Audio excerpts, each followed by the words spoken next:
Hello everyone, so welcome back. Today I want to talk a little bit about consider the source of your information.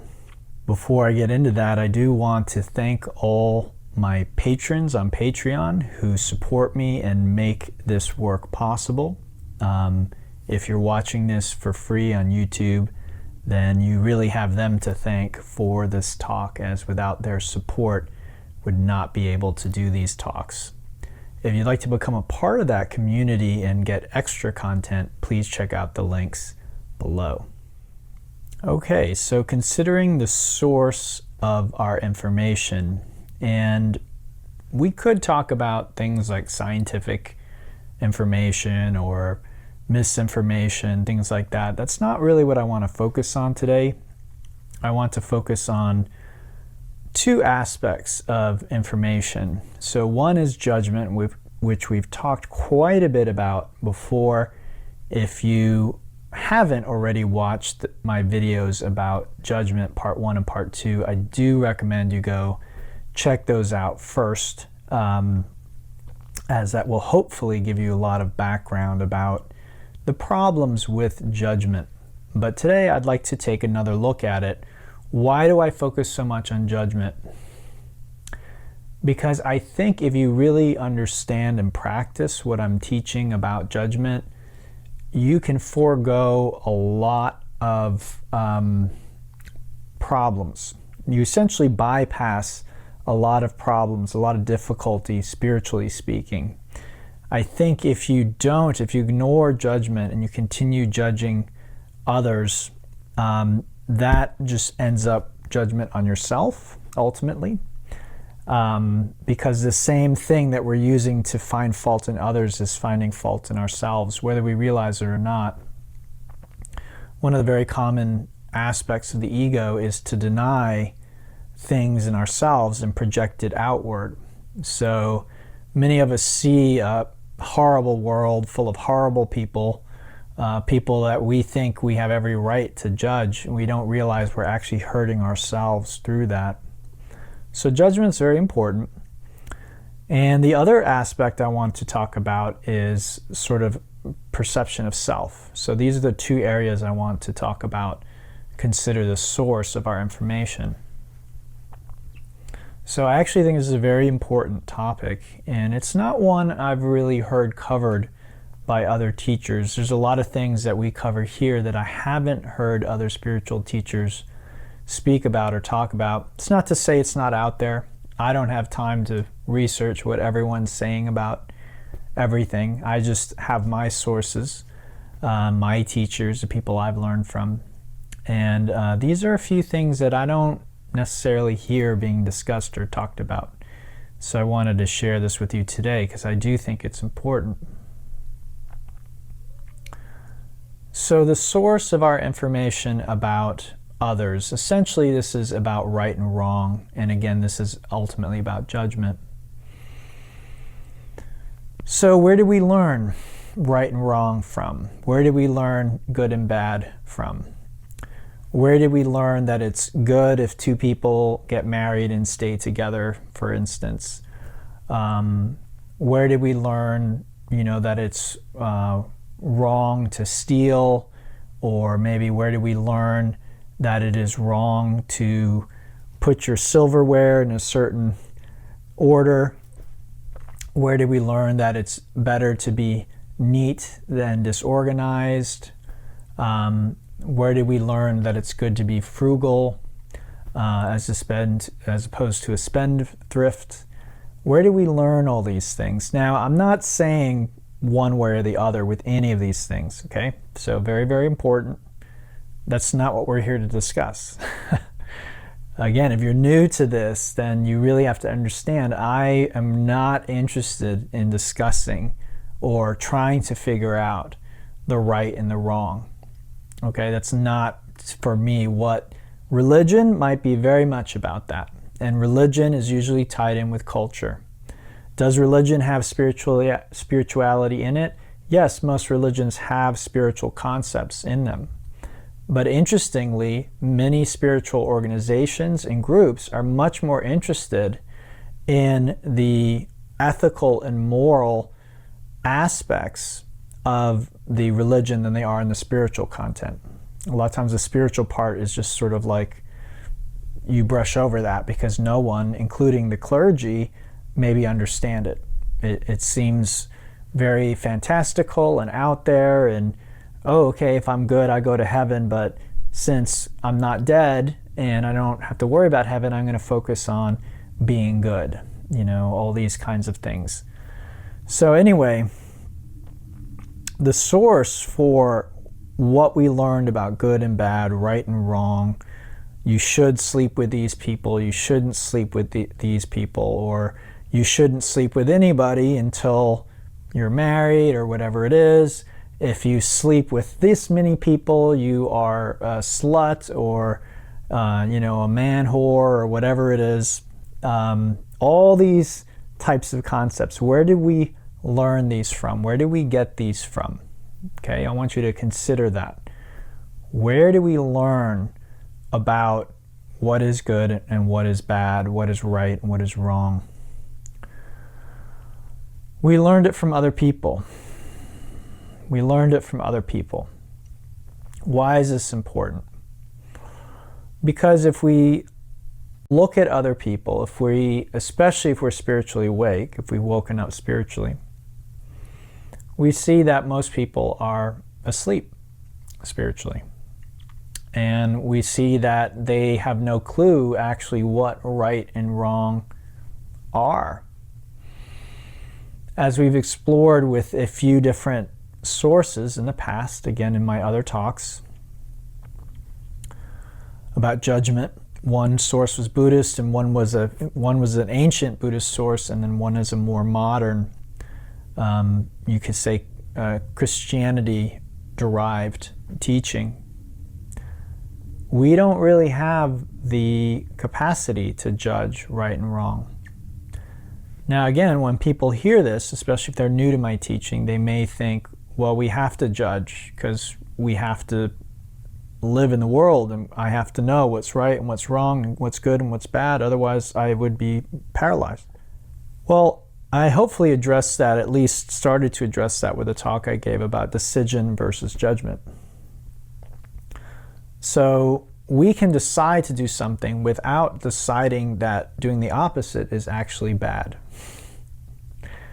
So for instance, if you think that it's good and it's right to, that you want to be vaccinated, then you go get vaccinated, but without any extra moral weight on judging those that aren't vaccinated. Or masks, for instance. You don't want to wear a mask and you think it's silly and you think the science doesn't support it. Well, you're not looking down your nose at someone who is wearing a mask. Seeing someone wearing a mask doesn't upset you or rile you up. Again, I can make a decision for myself without needing to put everyone who makes a different decision into a sort of camp of ignorant or spiritually asleep or whatever it is. Somehow lesser than where I am. Okay?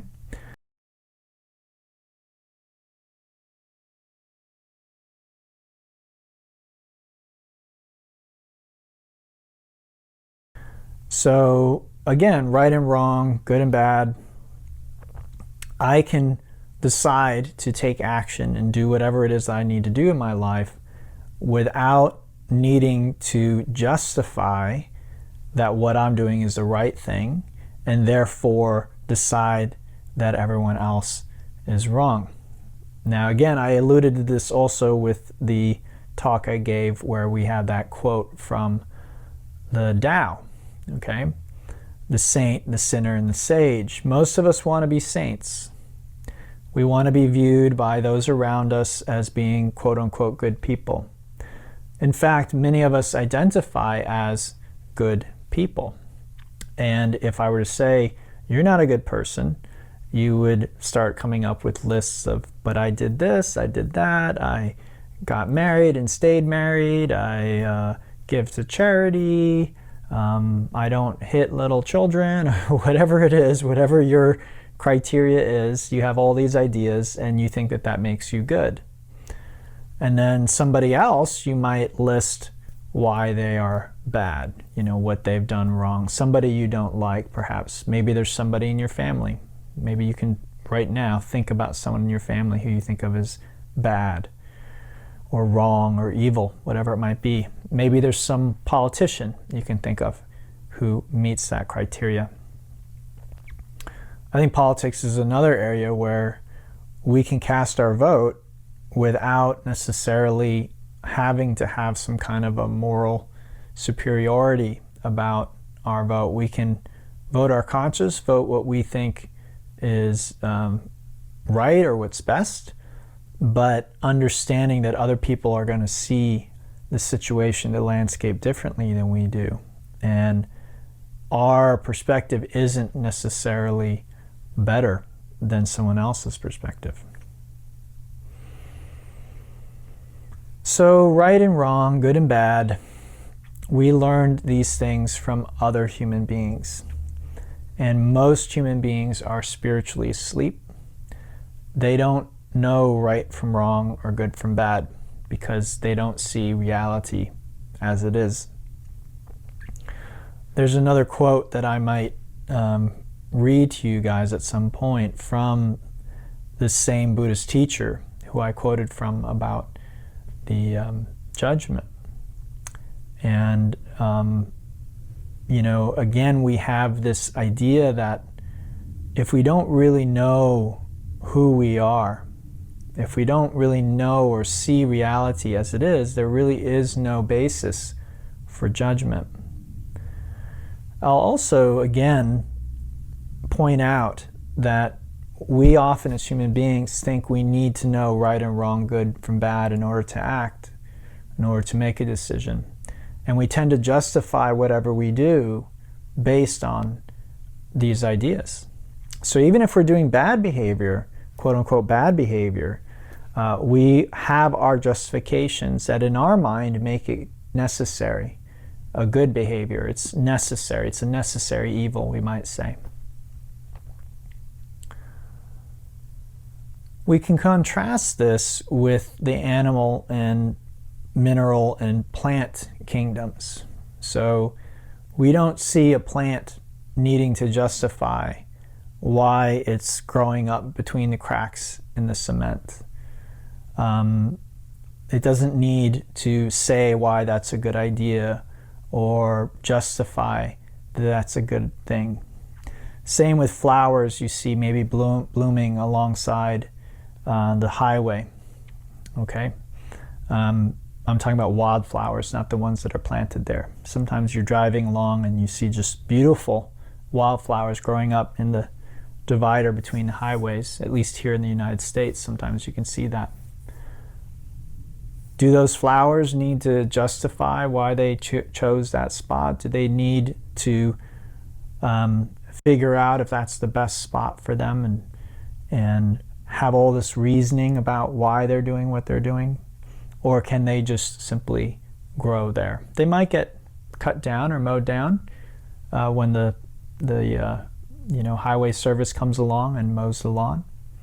But in the meantime, they are blooming and it's beautiful. They're beautiful to look at. And it doesn't take their beauty away just because they're growing between two highways, growing up between two highways. This is just life. This is how life is. It doesn't need a justification. It doesn't need a reason. It doesn't need to make sense. So animals, same thing. You don't need a squirrel. You don't see squirrels getting together to decide whether or not this season they should once again gather nuts before the winter, whether that makes sense. They are ruled by their instincts. They are ruled, you might say, by the Tao, by nature. They aren't set off balance by what they've been told by the elder generation of squirrels or by their squirrel peers. That hasn't planted some kind of seed that has distorted the way they see the world and see other squirrels, so that they are either paralyzed or they are suffering within. They have poison that's been put into their heart and mind. You don't see that with squirrels. You don't see it with dogs. You don't see it with deer. You don't see it with birds. Okay? They are completely unconcerned with right and wrong, good and bad, and yet they live. They live free. They live happy. Okay? Have you ever seen a squirrel crying, upset? This is life. And I'm not saying crying or being upset is bad. Again, that's a natural thing for a human being, or it can be a natural experience for a human being. We have a bigger range than animals, so I'm not suggesting you be like a squirrel or a dog or a bird, but I'm just trying to point out that it's really the humans, right? It's not even the chimps or the other primates. It's the humans who have this obsession about right and wrong and good and bad and figuring it out, and we tell everyone else what is right and what is wrong, and we're very quick to judge others and judge ourselves. Where did this come from? Other human beings. Where did they learn it from? Again, as I mentioned in another talk, sometimes people will say, well, here's our scripture. God told us what right and wrong is. It's right here in this book. But humans wrote that book. Even if they received a transmission from some divine source, it's human beings ultimately who wrote it down. Now, whether or not human beings receive something from a divine source or not, well, I guess we could debate that till the end of time. Some people will believe that certain things were received from a divine source and others were not. How do we know? How do we decide? As far as I'm concerned, it is almost an all or nothing proposition. Why should I believe that one group, usually the group that I'm in, received divine transmission, and all the other groups who say that they've received divine transmission didn't? It was actually from a bogus source, not the God Almighty. It was from some kind of imposter or some lesser God who my God rules over, because my God is the one God, right? This is usually what happens. Really, what basis is this on other than this just happened to be the religion I grew up in? So let's just say, for sake of argument, either all divine sources are divine, in which case we find the divine sanctioning different things at different times for different groups of people. Okay? So one time, the divine might say, you need to fast from this time to this time. And then at another time, sometimes within the same religion, they're like, oh, never mind. The divine doesn't really care about that anymore. Okay. Again, if we were to try and literally interpret, say, the Bible and follow all of its instructions, it would not really be possible. And we certainly would not be sanctioning much of the behavior that modern Christians say is Christian in behavior. Okay, and I'm not trying to pick on Christians, but this is the religion that's most prevalent in my country, so it's the one I'm the most familiar with. So there's a problem with that. If we say all divine inspiration is true, and okay, so let's follow all of it. It doesn't all say the same thing, right? Some religions have a lot of really strict, specific rules. Other ones, not so much. Some of them conflict, right? Some of them say it's okay to eat certain things and not others. And then another divine inspiration might say the opposite in terms of diet, in terms of sexuality, in terms of numbers of partners or wives or husbands that one can have. So we can take the opposite view, which is none of it is actually truly divinely inspired. That none of it is the final word. Okay, so maybe it was divinely inspired for a particular group, for a particular place and time. Maybe at that particular place and time, somebody who could receive spiritual information had some insight. And that was actually very relevant at that place and time. Maybe it made a lot of sense for those people. But time moves on, things change, but that group is still trying to follow those same exact rules, even though technology and everything has moved on, social norms, groups of people have come into contact, and that's shifted things around in terms of the societal structure. So again, from my point of view, I can't, if I don't want to play favorites, right? Why should I say, oh, Christian scripture is true, but Buddhist scripture isn't? Why would I say that, right? I understand why a Christian might say that, because they grew up in a Christian household and they might think that, well, these are good values and these must be true. And if a Buddhist or a Hindu or a Muslim disagrees, then they must just be wrong.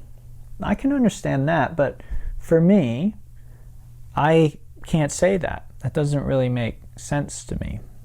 Oh, this is divinely inspired, that isn't. That seems pretty arbitrary. And then we take the other view, which is none of it is the final word of God. Okay?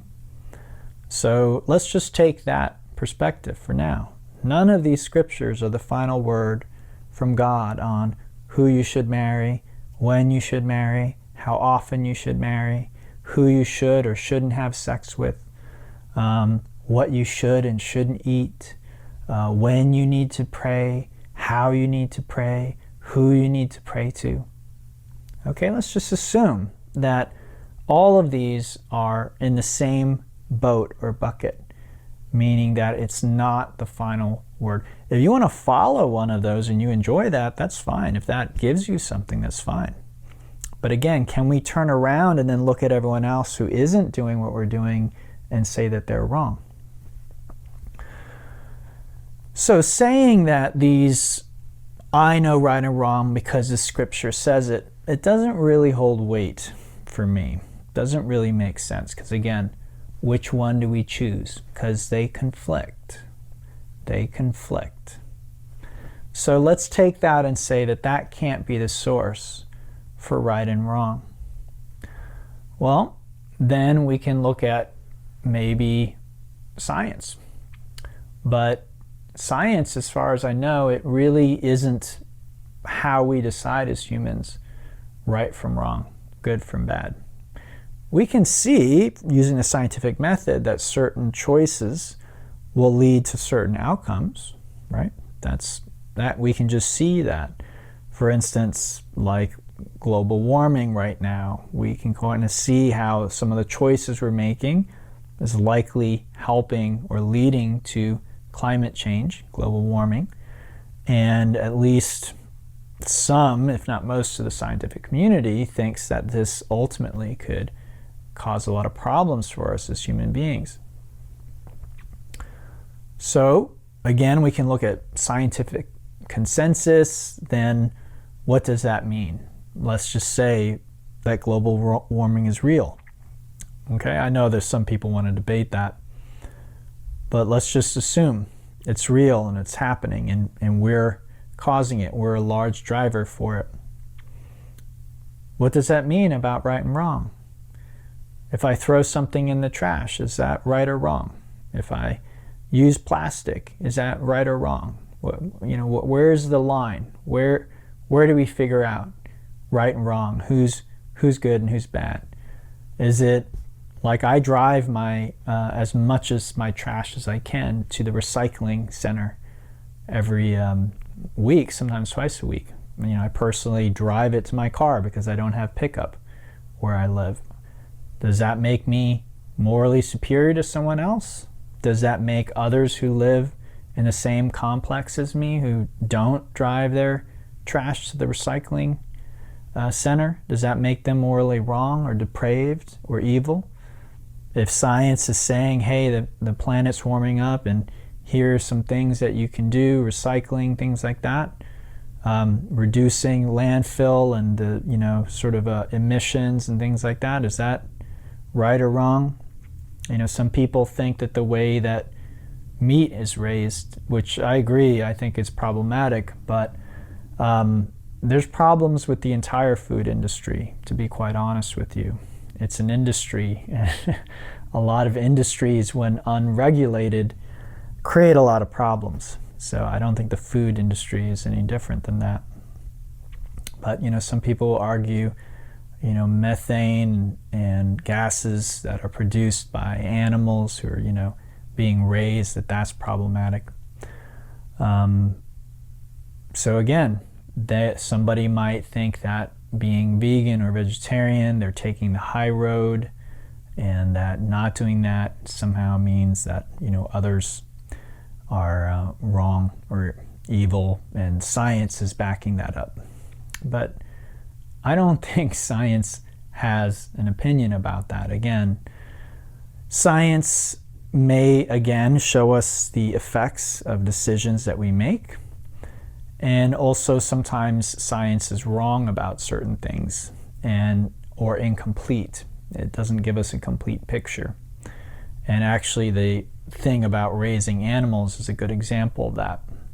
There's a great talk by a gentleman who's talking about how he was able to reforest parts of the desert, because I don't know if you know this, but desert encroachment is a real problem in parts of the world where the desert's just getting bigger and bigger and bigger, and forested areas are shrinking down. And there's been a lot of speculation about why this is happening. And some people think it's like grazing animals and all these kinds of things. There have been all kinds of theories. But this gentleman basically says that actually grazing animals aren't the problem, they're part of the solution. And their dung and the way it interacts with the soil and the rainfall and the plant life, actually he's been able to reforest and turn desert land back into green land by having animals, grazing animals on these lands. So a lot of these lands used to be like grasslands where you'd have grazing cattle and other animals like that. When we remove those animals from those lands, one of the possibilities is that the desert begins to move in on these lands and take away all the greenery. Now, I'm not an expert on any of this, so I'm not trying to tell you what to think or again what is right or wrong about this, whether eating meat is good or bad. Again, this isn't really what we're here to figure out. What we are here to figure out is how to live in peace and with joy.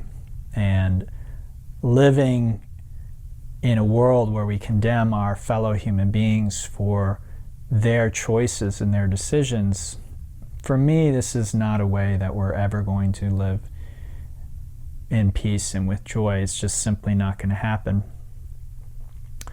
So, religion, science, I don't think we can really figure out the right and the wrong. Philosophy, I studied philosophy for many years. And according to some of my teachers, I was a first-rate philosophy student. I got pretty much straight A's. I started in high school. According to my teacher there, I was in a college-level course in high school. He was like, he's like, it's very rare. And I said, I never said this to anybody else. He's like, but you could be an academic philosopher. You have the mind for it. Your arguments are first-rate. You see right through to the heart of the issue. So I studied philosophy for years because I like answers. I wanted to know right from wrong, good from bad. These were of concern to me.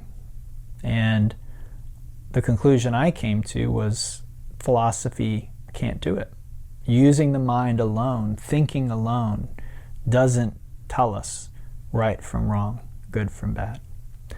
So religion, philosophy, science, for me, none of these can tell us the right from the wrong, the good from the bad. And so what we find as human beings when we're growing up, those around us are all too happy to tell us right from wrong, good from bad, what we should and shouldn't be doing or saying in any given circumstance. And what I'm going to invite you to do is to question everything that you've ever been told or learned about right and wrong, good from bad. Especially things where there's a really strong emotional reaction. Especially things where you find yourself really irate about a certain subject or thing. Now, I'm not saying there aren't instances where, certain things really are unskillful in terms of outcome, the outcome that we want to have, and that people can't be cruel to one another or even savage. We see it happening.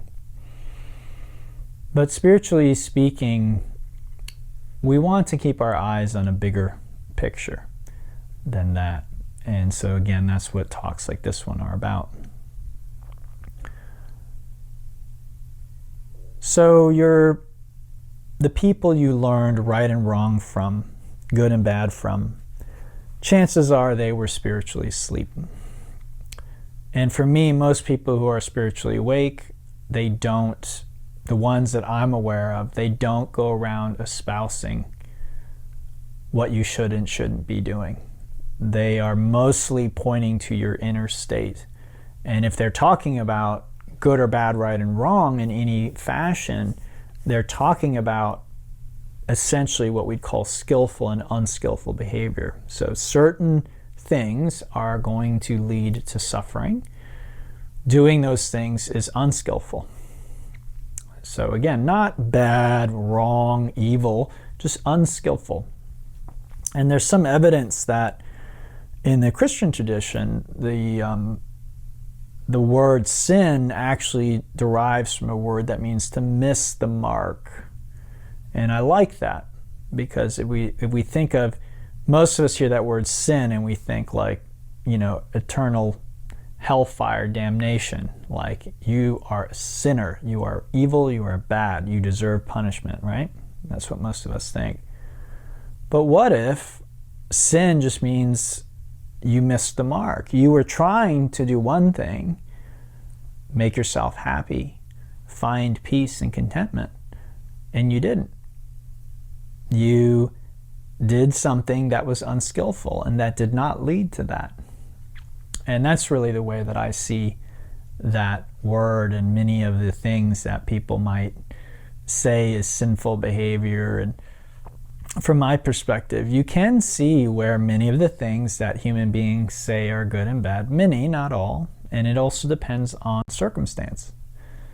But some of the things that humans do that are considered sinful or bad, how those things lead to suffering. You can see it in some instances.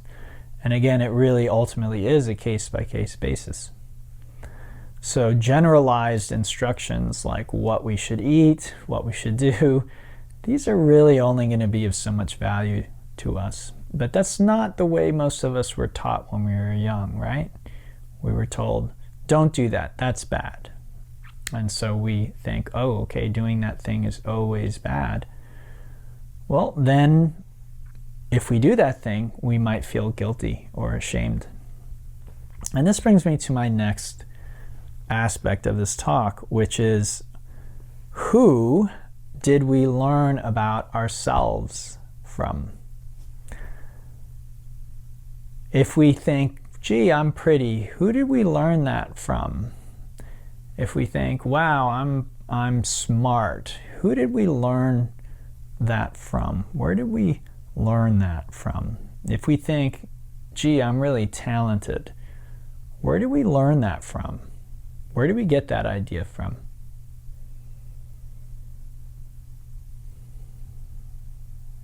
So once again, I think if we're observant and we're honest, we got it from other people. Other people told us that. They reported to us that. Does that make it true? Because other people have the opinion, wow, you're really pretty. Wow, you're really smart. Wow, you're really talented. Does that mean it's true? Does it become true if we take a poll and a majority of people feel that way? Because we all know no one is always going to, there's never going to be a consensus, a perfect consensus on that, right? It doesn't matter who it is. You take the most beautiful person in the world, someone's not going to find that attractive, right? Someone's not going to find that attractive. And I think if you take the same with someone who's very smart, smart in what way? What are we talking about? Are we talking about, an Einstein? I don't know if this is true, but I heard that Einstein was really bad at math. It's interesting, huh? He's a scientist, and he was very good at conceptualizing things, but he would have other people do the mathematics for him. That's what I heard. Now, whether or not that particular fact is true or not, I'm sure if we knew Einstein, he would have his strengths and weaknesses in terms of intellect like anybody else. Maybe he lacked social grace, right, which is a type of intelligence. Maybe he lacked emotional intelligence, right? There are many different kinds of intelligence. So saying Einstein is smart, what are we talking about? We're really talking about one aspect of intelligence. Is anybody really smart in every respect, in every regard? So I think the answer is most likely no. Some people have street smarts. Some people have book smarts. Some people have mathematics smarts. Some people have spiritual smarts or wisdom. There are many different kinds of smarts. So, wow, you're really smart. What does that mean? What does that really mean? Because someone can be really smart in one regard and again, actually, quote unquote, stupid in another regard.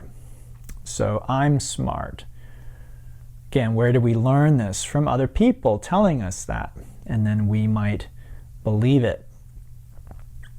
Same with talented. Again, talented with what?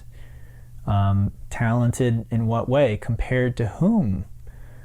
So again, where do we learn it? We learned it from those around us, and those around us were asleep. So it's interesting because whether it was a compliment or a criticism, which depending on the household you grew up in and the culture you grew up in, you might have gotten a lot more of one than the other. So you may have grown up with a lot more of what you were doing wrong and a lot more criticism than you did praise. I grew up in a household where it was basically assumed that if you aren't being criticized, then you're doing things right, and you can assume you're doing things right. They weren't going to give you a lot of praise. Good job, good work. It was sort of like, as long as you weren't messing up, there's nothing to be said. And if you're getting a lot of criticism, then you knew you were messing up. So basically, the only time you heard stuff was when you were being criticized. I'm exaggerating, of course, but this is essentially the philosophy of my parents.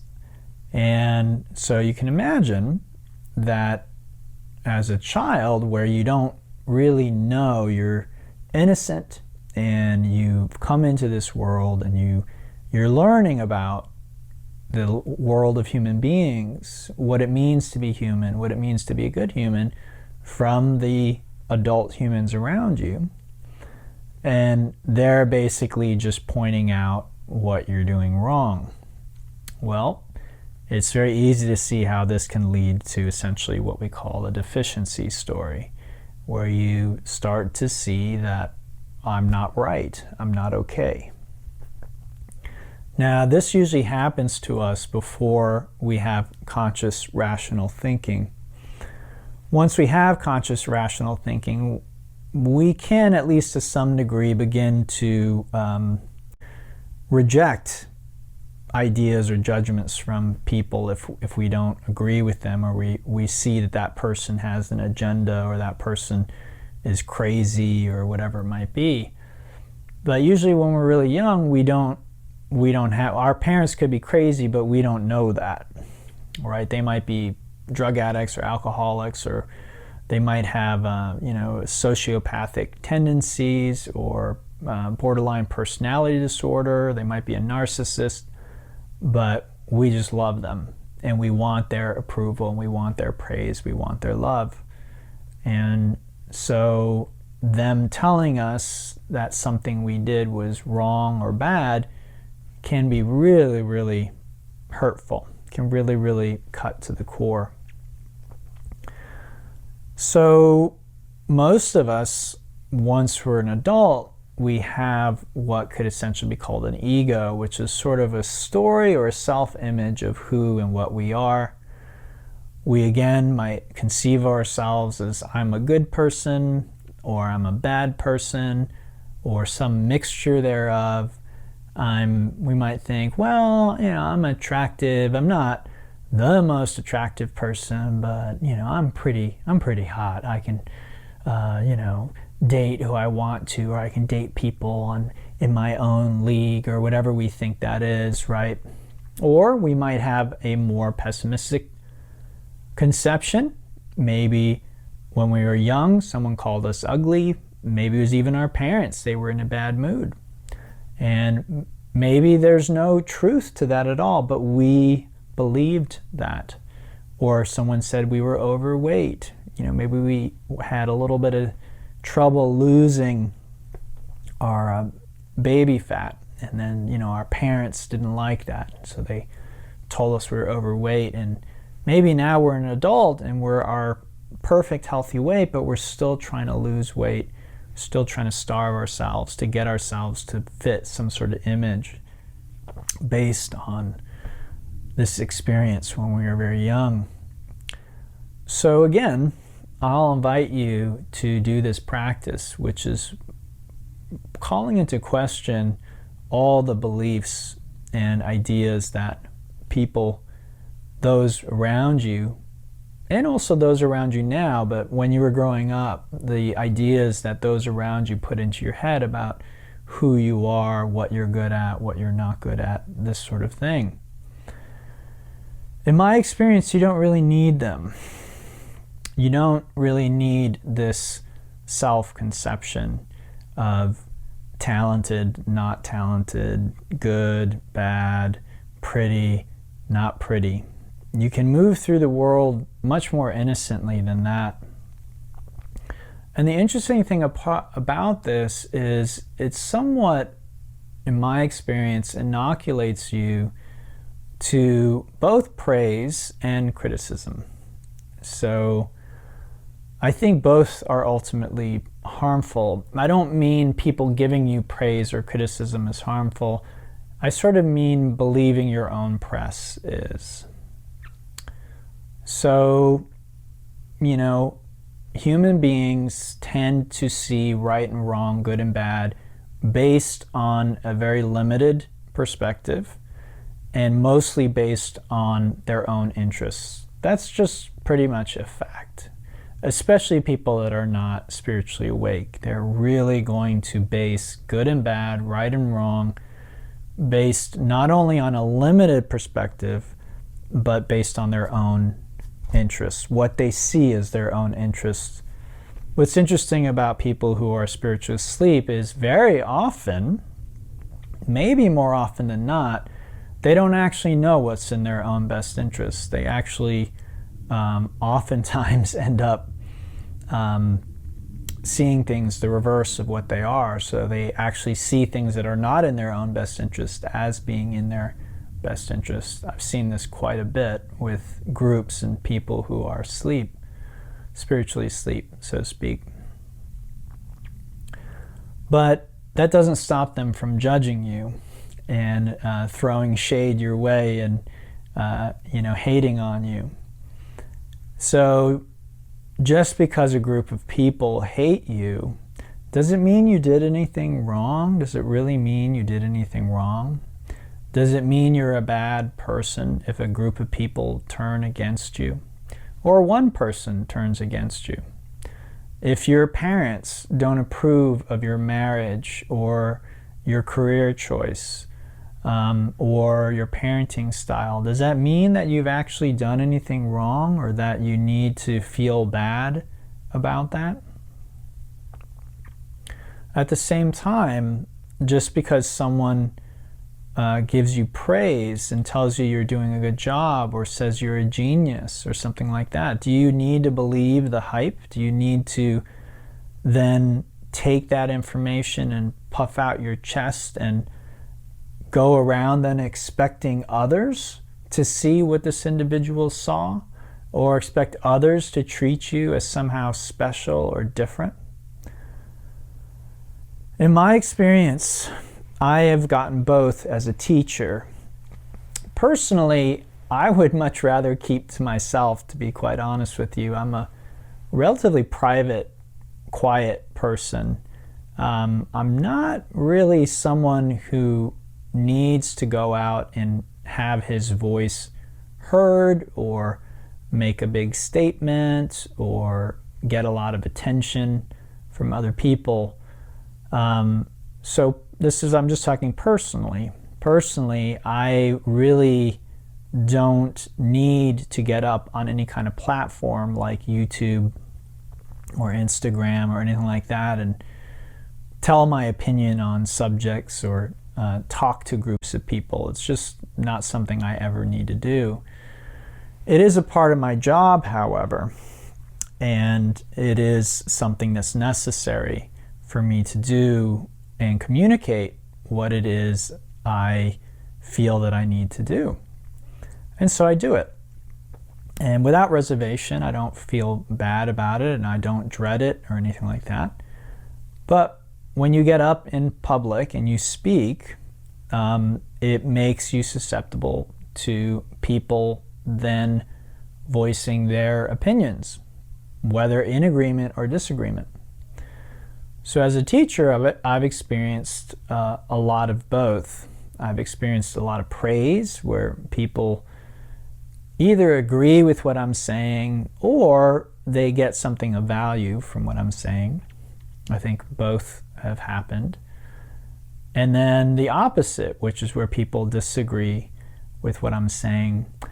I don't really think what I say harms anybody because I don't think I have enough influence or impact to really harm anybody. I've never said, hey, go out and do violence to this person or these groups of people. It could be that some people misunderstood advice I've given or something I was talking about and took it as advice and then adapted something and approached it in the wrong way. I don't honestly think any advice I've given or anything I've suggested outright, could be harmful or hurt somebody or some individual, but you never know for certain. This is the thing. Again, what you say as a teacher is heard by many different people, and people filter what you say through their experience, through their past. And this is, again, more so true. The less awake someone is, the more they tend to filter. And that's just part of being a teacher. You have to recognize that. So if you listen to me talk over any period of time, you'll likely hear me often trying to clarify. I'll say something and then I'll try and clarify for those who are likely to take that and go too far in one direction with it. So, point being, I try to the best of my ability not to believe my own press or my own hype. When I have classes that are sold out and full, and or I just led a retreat that was sold out and we're at the end of that and people are singing my praises and saying things like, you're such a great teacher or whatever it is, it doesn't give me, I don't think I experience the same kind of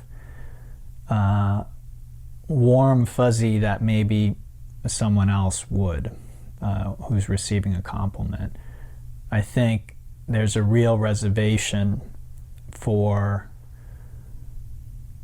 seeing that as a reflection of truth in any real sense.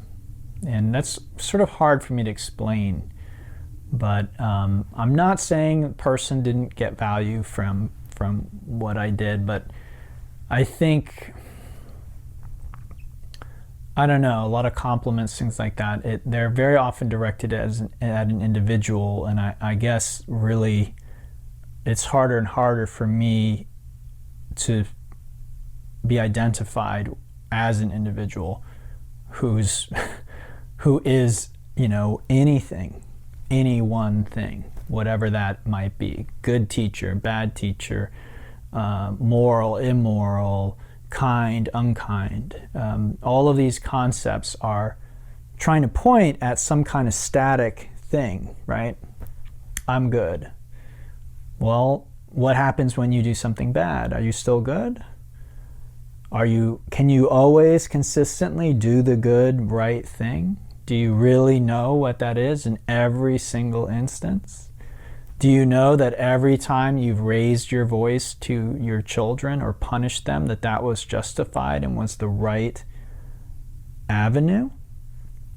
On what are you basing your measurement, right?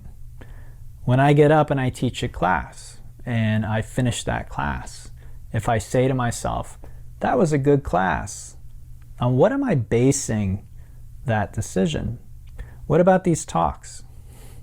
When I give one of these talks and I finish, and then I say, if I were to say to myself, gosh, Doug, that was a good talk, you're a good teacher, what am I basing that on? Am I basing that on the number of likes on YouTube? Am I basing it on the amount of people and how much they're contributing on Patreon? What is that based on? And again, this is something I want you to ask. So for me, that really isn't a thing that comes up. Be it good or bad. Because again, I've gotten both. I've also had people who write me essentially like hate mail. I've had people who, it seems like they've actually tried to get me fired from jobs I've had, or they write really negative reviews. And as I've spoken about in the past, from my perspective, this actually is saying more about them than it does about me, because I do know my heart and my intention, and I don't get up and teach to hurt anybody or upset anybody. It's certainly not my intention. But do people get hurt? Do people get upset?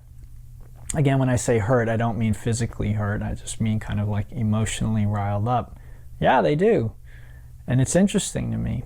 It's fascinating.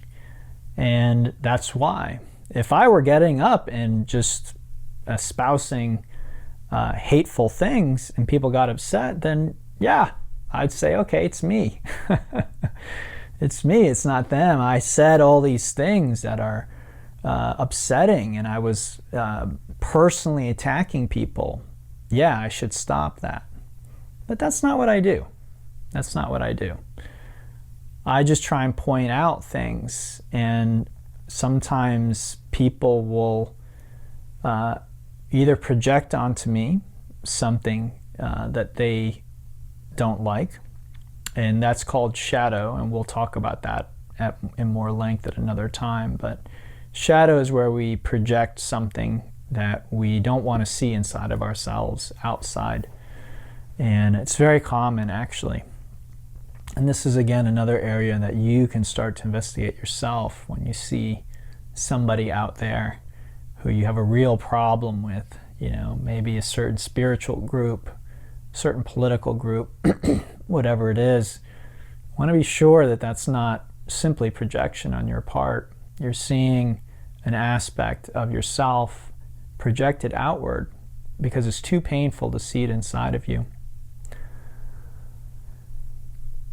So projection, you know, as a teacher, as a public figure to a degree, you know, I've experienced both the praise and the blame. And again, at this stage, I just tend to not really believe the hype or the criticism. And I feel a lot more like the dog or the squirrel than maybe most human beings. This isn't to say that I don't self-reflect and that I don't try and learn from my mistakes. I absolutely do. But I think squirrels and dogs also learn from their mistakes. So I think it is ignorant and not a good idea to be bullheaded and not to have your eyes open and not to listen if someone has you know, something legitimate that they want to point out. And I'll say this, it is hurtful when I find out that, you know, someone was upset or hurt by something I taught or did or said. It is not a pleasant experience even to this day. So I have very thick skin, but it's not to say it doesn't affect me. Who wants to upset others? I certainly don't. I certainly would hope that my message always lands in the right way and it uplifts and helps people. But I've just learned over the years that that's just not possible. That there will be a percentage of people who misread and mishear my intentions, and there really is nothing I can do about that from my point of view. Maybe one day I'll learn how to prevent that from happening. But the teachers I know of who are really out there and teaching deep spirituality like I do, it's pretty much unavoidable that certain people will tend to get upset by what they're saying, which to me is very fascinating. So, like most of the things I give you guys, this is a practice. This is something I encourage you to investigate in your own experience. Questioning all the things that you've learned about yourself and about others and about the world. Why? Because you've learned these things from other human beings. And other human beings, God bless them, they just don't know what they're talking about. Most human beings, the most aware human beings recognize that and realize that. Like I often quote Socrates saying, "As for me, I know nothing." And so that really is the wisest amongst us as human beings who recognize that they really can't know anything for sure. And so enjoy their experience of being human. Anyway, everyone, I hope that you get some value from today's talk. Again, if you're on YouTube, please like, subscribe, comment, watch the end. Those things help. If you're on Patreon, thank you so much. You really do make these talks possible, and I'm so grateful. Until next time, namaste, and have a great day.